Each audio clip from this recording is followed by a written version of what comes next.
Gentlemen, this is also, we're gonna do a piece from the book Orchot Tzaddikim, the ways of the righteous. I think that's how you translate it. And I think it's apropos, after you heard some of the classes about the idea of Yom Kippur as being a day of atonement, but it has to be also a concept of simcha at the same time, of happiness. Because one might think that Yom Kippur is a day of depression, because you're not eating and you're doing repentance, but actually depression is one of the worst states that a person can be in Judaism. Everybody agrees, whether you're Hasidic or you're Sephardic, whatever. Depression is in Hebrew, the word is called pasul.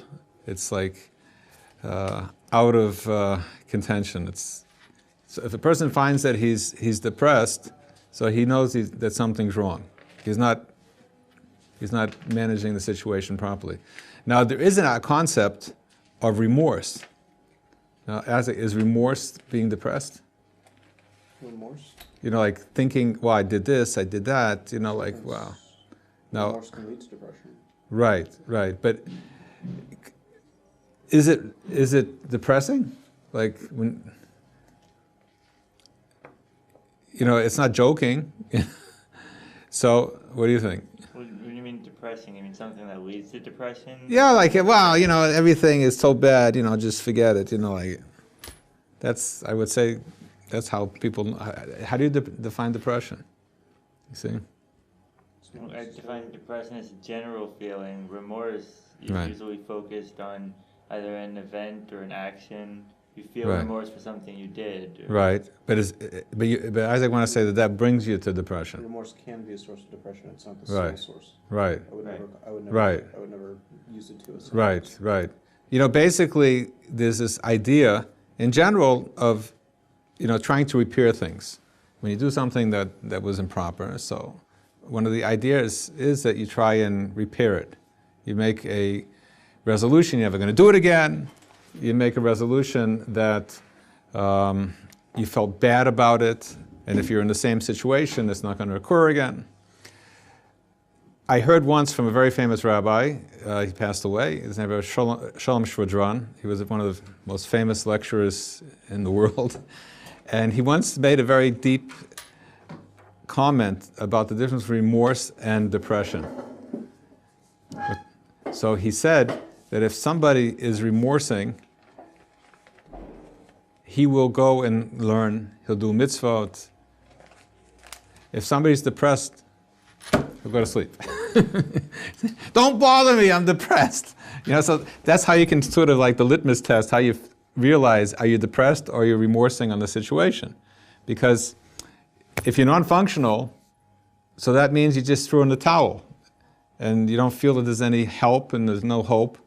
And that's definitely not a Jewish approach.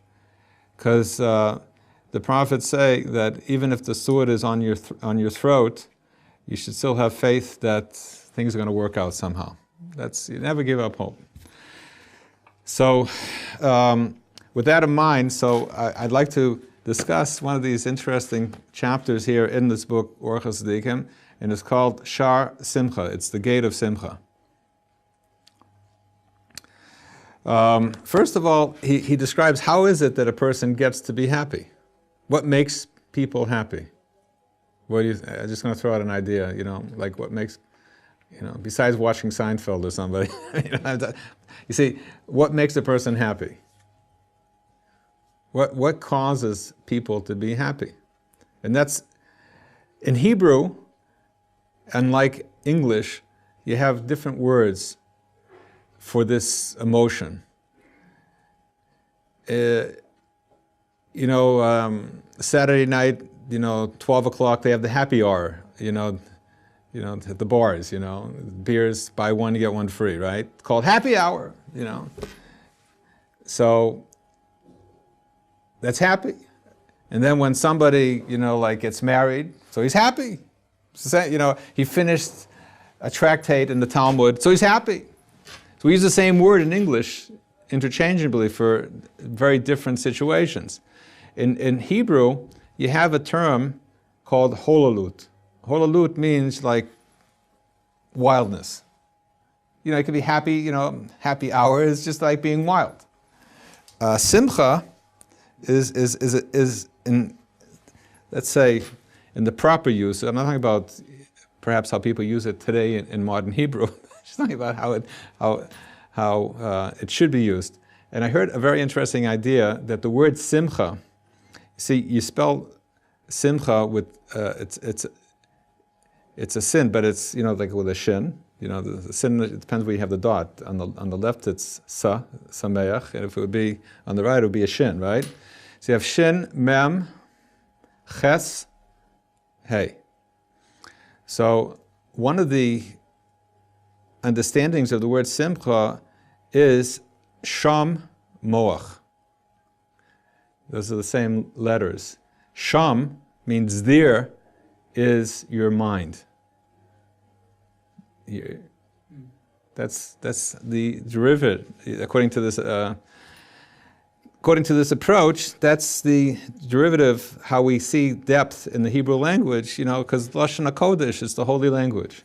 So, Sham Moach, there is your mind. In other words, it's a state of mind. It's a state of mind, real simcha. Now, the fact that you drink beer and you're at the beach and all of these external things that are making you happy, doesn't make that you internally are happy. It's just a situation that, at the time is, like fun. but simcha is a result of your mind being in a certain place.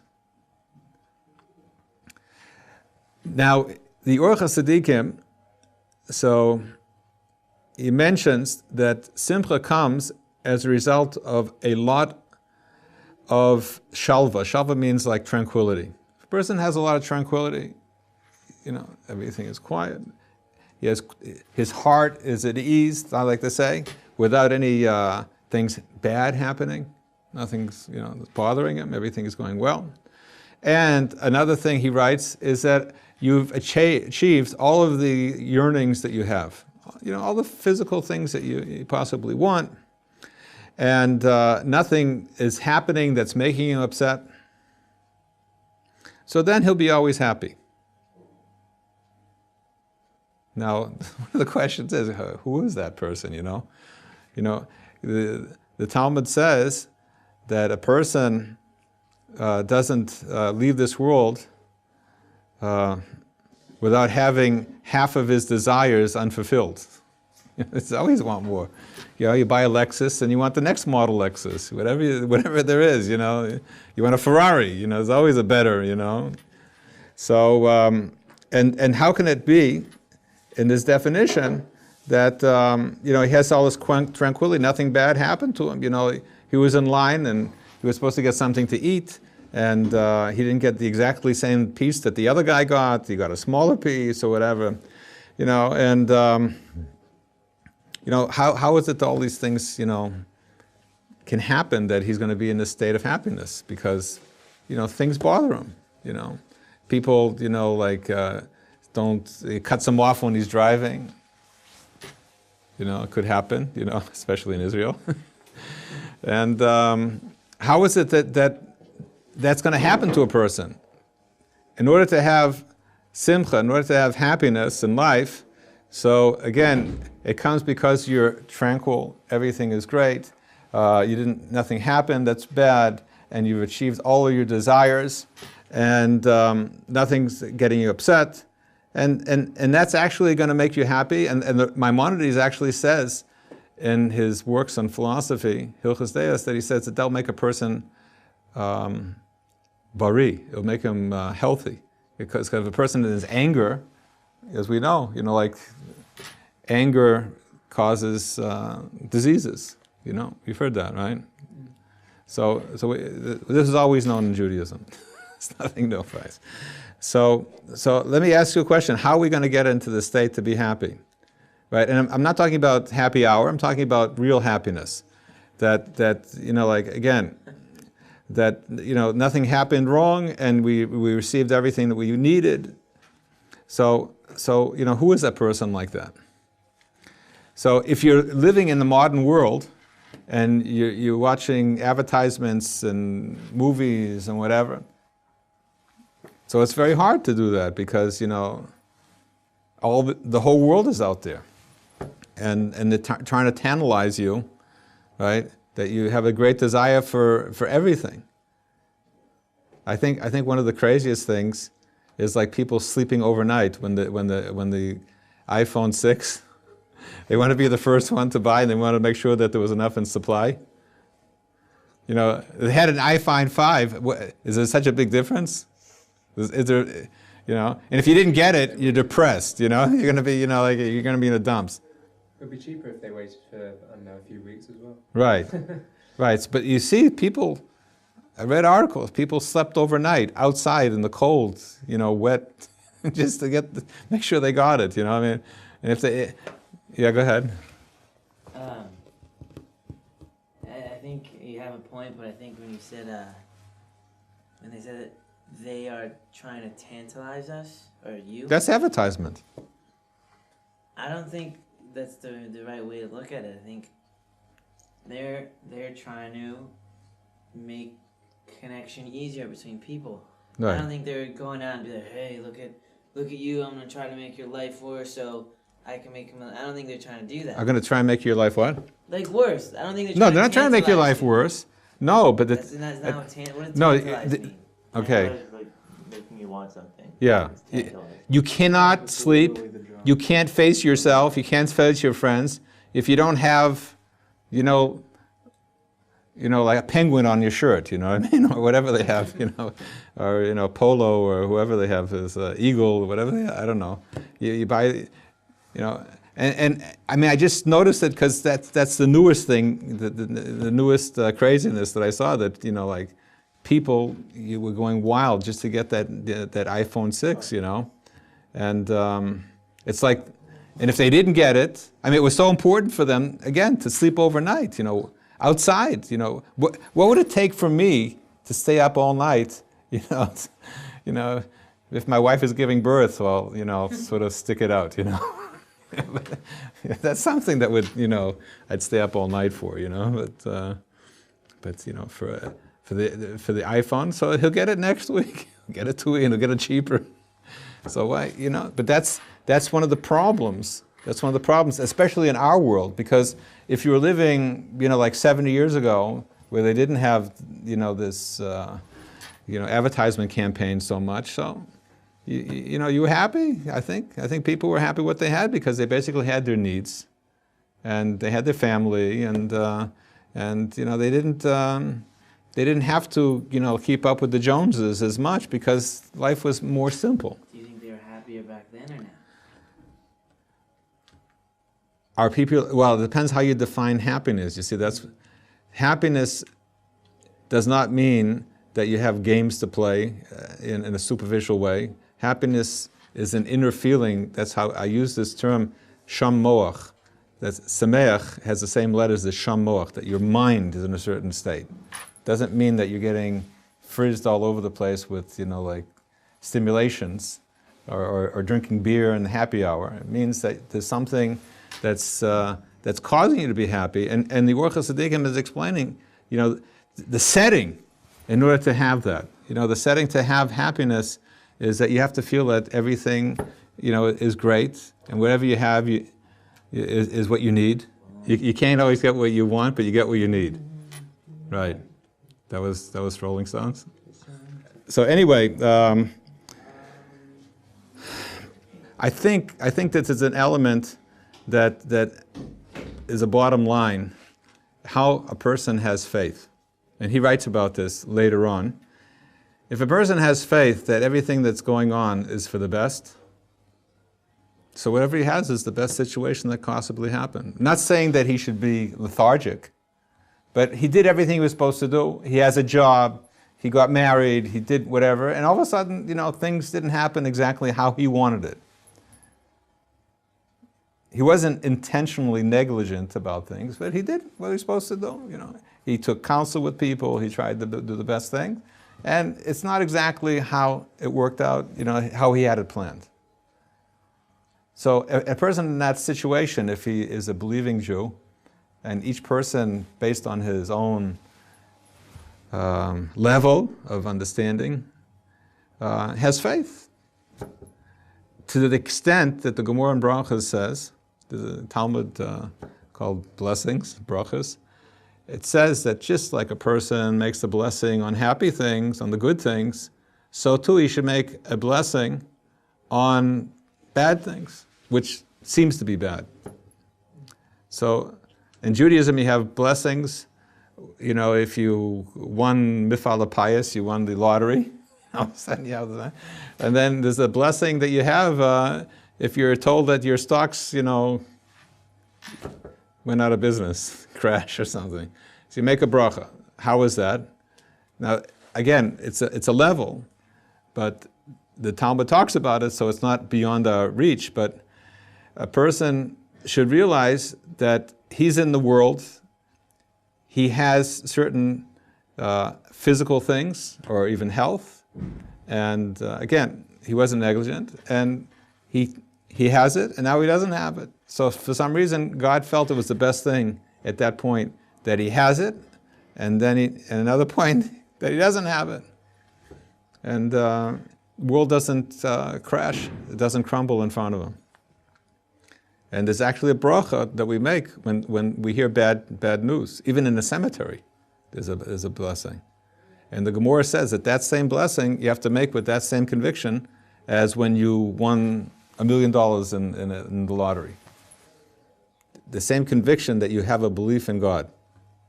And actually when you visit people who are really in the fold, and they really believe, and they've worked on themselves, and they've studied Jewish philosophy books, and they've studied Talmud, and when bad things happen, so they don't just fall apart. Their life is still going on, and therefore a person can have simcha. A person can have happiness in life, and that makes happiness.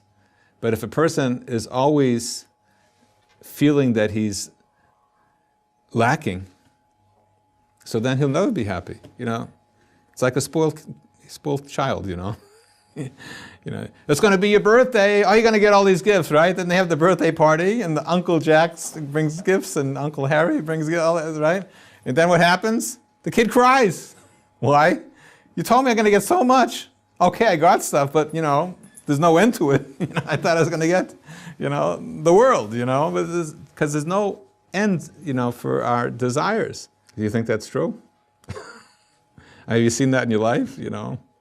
What you get a car, brand new car. Oh, you're so happy, brand new car, right? And you drive around with it. One of our rabbis here, who was very wealthy, said that when he got his very expensive car, and I'll think of the name in a while. So he was driving around the streets, and everybody was watching him, and he was watching all of his friends, and after a few weeks, so what? What does a car do? It drives you from point A to point B. A Bentley, that was it. He got a Bentley. He got his big Bentley, right? He's driving out, right? So after a while, okay, so now what? Everybody saw that I have it, and I'm getting to point A and B. So what else is there in it? Well, the next model is going to be even better. Then, it's going to have a computer chip that you don't have to, do anything. They have these cars now. What do they have? They have a Google thing that it drives by itself. You heard such a thing? It's an app or something? No. An app? Google's working on self-driving cars. Self-driving cars, right. So, but again, there's a bottom line that a Jew... It can be very dangerous. What if something goes wrong with the computer and then it Right. doesn't stop moving? Right. Well, what happens if the brakes don't work in your car, It goes Well, without that's just you. yeah. It's more likely with a computer malfunction. Right. Then you would know how to drive, man? Right. Maybe they'll have maybe they'll have an alternative way of doing it, but How are you supposed to reward yourself? Huh? How are you supposed to reward yourself? Reward yourself. Reward. Okay, look, if you have it, so, spend it. If you don't have it, so you're happy with what you have. You can be happy with what you have. In other words, if a person realizes that whatever he has is the best situation that could possibly happen to him because God put him in this situation right now. And he wasn't negligent, he wasn't lazy. And this is the situation that he should be in this time. So he has faith. That's it. I think that's one of the main crux of this whole idea. If a person has faith in God, so then it'll be much easier for him. So you're saying I can't get a Bentley? No, you can if you're in a position to get one, because that's the position that Hashem put you in. Right. You shouldn't be unhappy if you can't get a Bentley. Right. I think that's what. Right. Although, Right. Now, if you have a Bentley, let's say, like you're unbelievably wealthy, yeah, and you buy a Bentley, okay? But if you're only buying a Bentley because it's a toy, and believe me, when I talk about children, because I know about kids, and I have grandchildren, right? That when you buy them gifts, sometimes they play with the box more than the toy. They like the box that has a picture on it. So basically, the idea is that if you're looking for physical things to make you happy, as a goal to make you happy, you will not find happiness in it. I can guarantee you, I'll write a statement, you can look down the line in another few years when we become president of,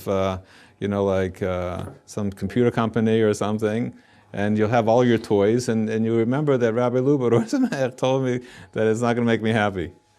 Why? Because all of these things that you have in the physical world are functional in order to be able to do things.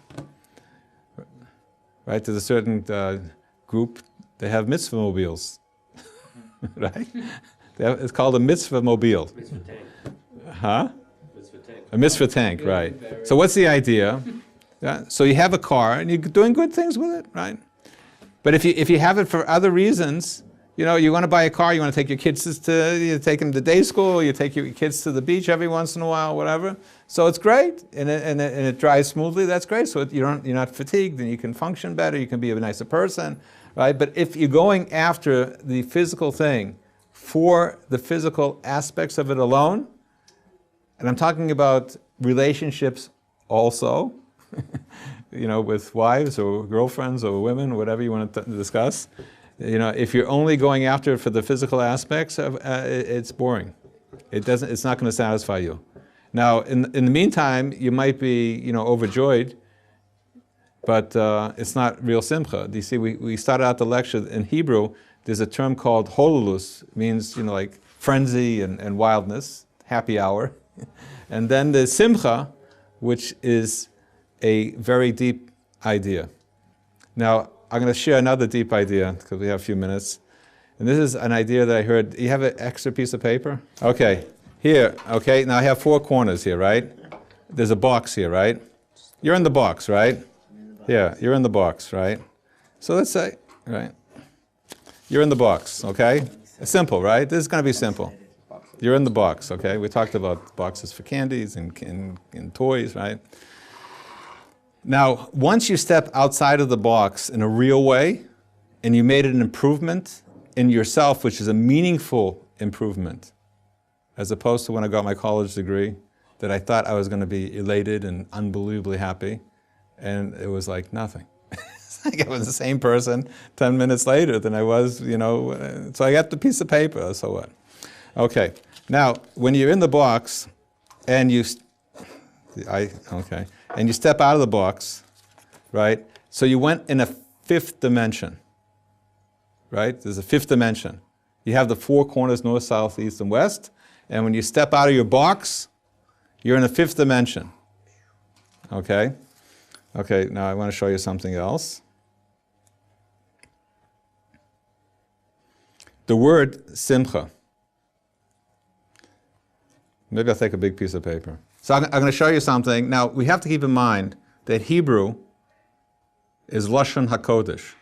It's the holy language, okay? So I'm going to spell you simcha. I won't make a mistake. I took Rabbi Leskin's Ulpan. Right? Okay, so we have the word simcha, okay? That's what we're talking about. Simcha means happiness. Sham moach, that's where your mind is. It's a state of mind. Now, you take the same letters, the holy language of Hebrew, you rearrange them, you come out with chamisha. You come out with 5. Simcha in Judaism means that you were in the box. 5. Give me 5, right? So you're in the box, and some people really feel that their life is just like a boredom. You know, like whatever they're doing, whatever toys they have, whatever games, you know. When you're a kid, you have, you know, dominoes, and you collect, you know, like ants, whatever the kids do. Whatever the kids do. And when you get older, you collect cars and people, right? So when you're in your box, and you just feel like you're not progressing, when you step out of your box, you're in a different dimension. You're in chamisha, simcha. And when somebody says in our world that, in the Torah world, that they're having a simcha, it means, what's an example? What's an example of the Jewish world of a simcha? I have a simcha. A wedding or bris, right? Right, a siyam, or you finish a tractate, okay? That's good examples. What does that mean? That means that before I got married, don't take this too hard, but you people are only half human beings. You're only half human beings. That's how it works. You didn't find your other half yet, okay? So when you find your wife and you build a Jewish home, you're a different person. You did something momentous, right? So you're out of your box, and now you're in a simcha, you're in chamisha. When a kid has a bris, right, he has a bris, and when he goes in the covenant of Avram Avinu, of Abraham, so it's a big simcha, you know. He became a different person. It's a holy thing that happened. When he finished a tractate, like Isaac said,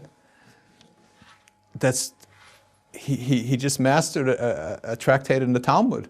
He knows something. He's educated. He's a different person. Every time you learn something in Judaism, you're a different person. You see different insights in life. You expand yourself. And it's an amazing thing. And that's how we determine simcha, chamisha. Okay, but we didn't finish yet. Okay. Now, there's another term. Now, sheish, shin, okay? We have here, shin. That means 6, sheish. Sheish, okay? Now,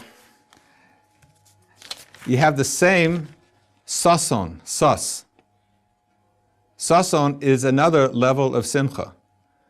So when you went out of your box to number 5, so you got to one level of simcha.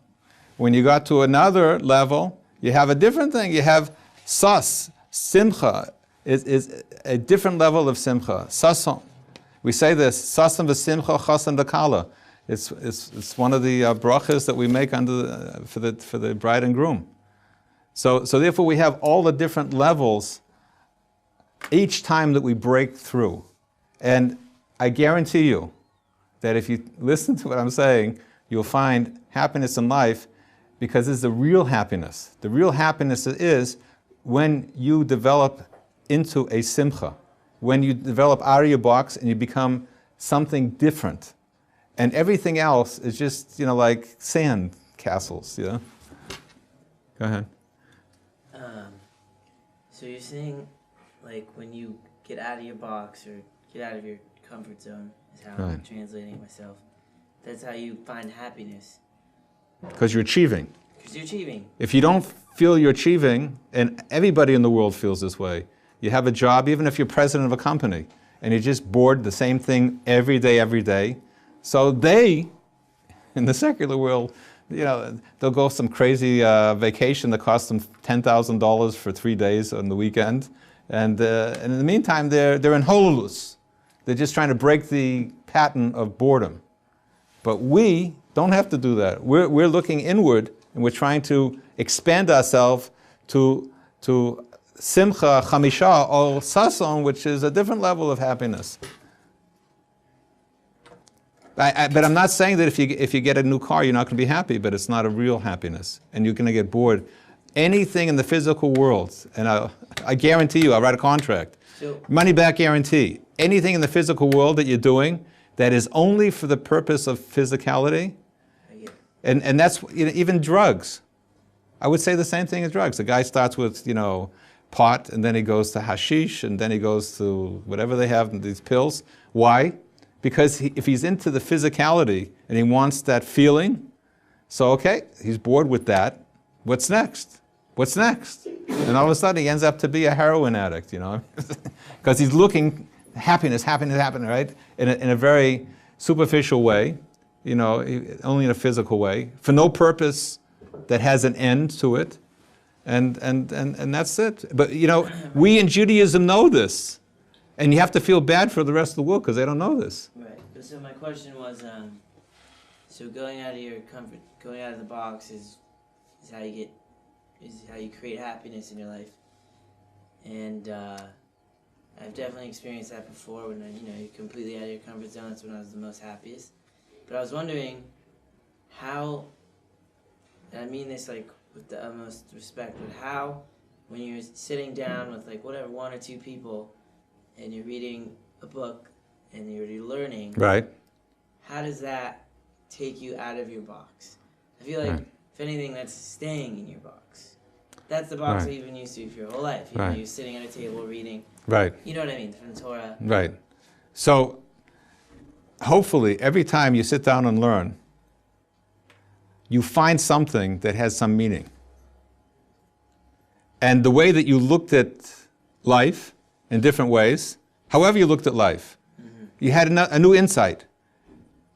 And now you have a new insight, now you're happy. But it's a real happiness. It's not just tickling your mind. How did you go out of the box? Because now you understand something you didn't understand before that is real.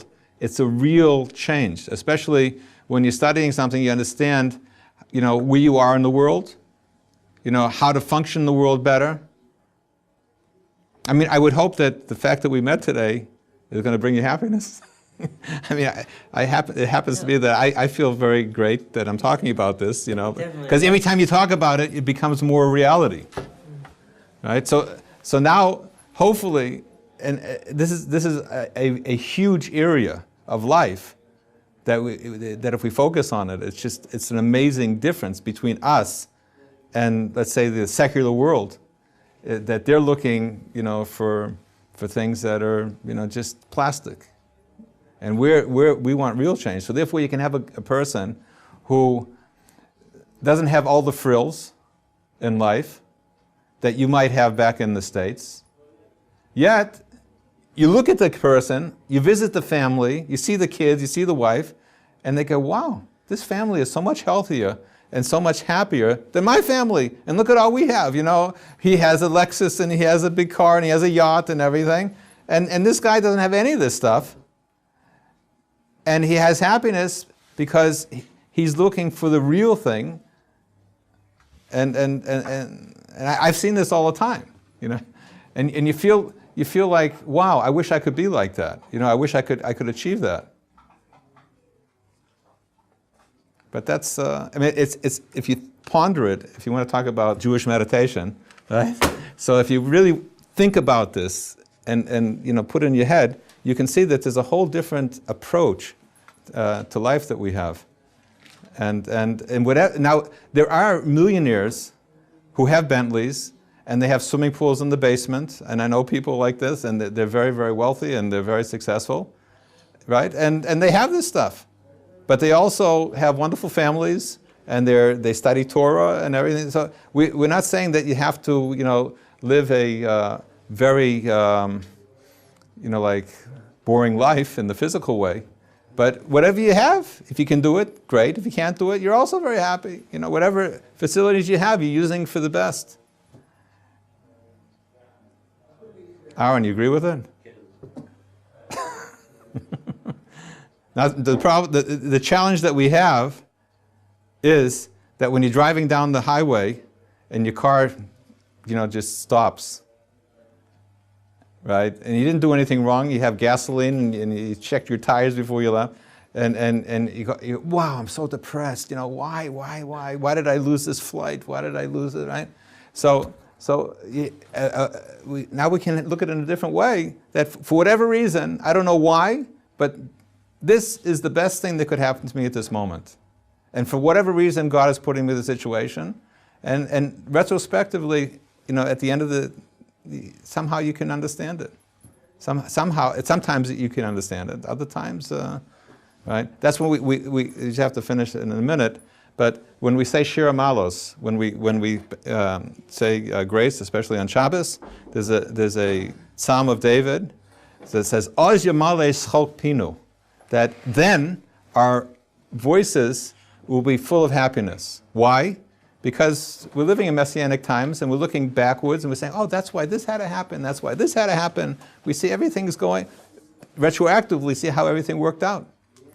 Right? But when you're in it, you don't necessarily know it, and it could be during your life you don't recognize it, but that's a Jew's faith, Gamza Latova, this is also for the best. Okay, we have to stop here. Everybody should have a Gemach Simatova.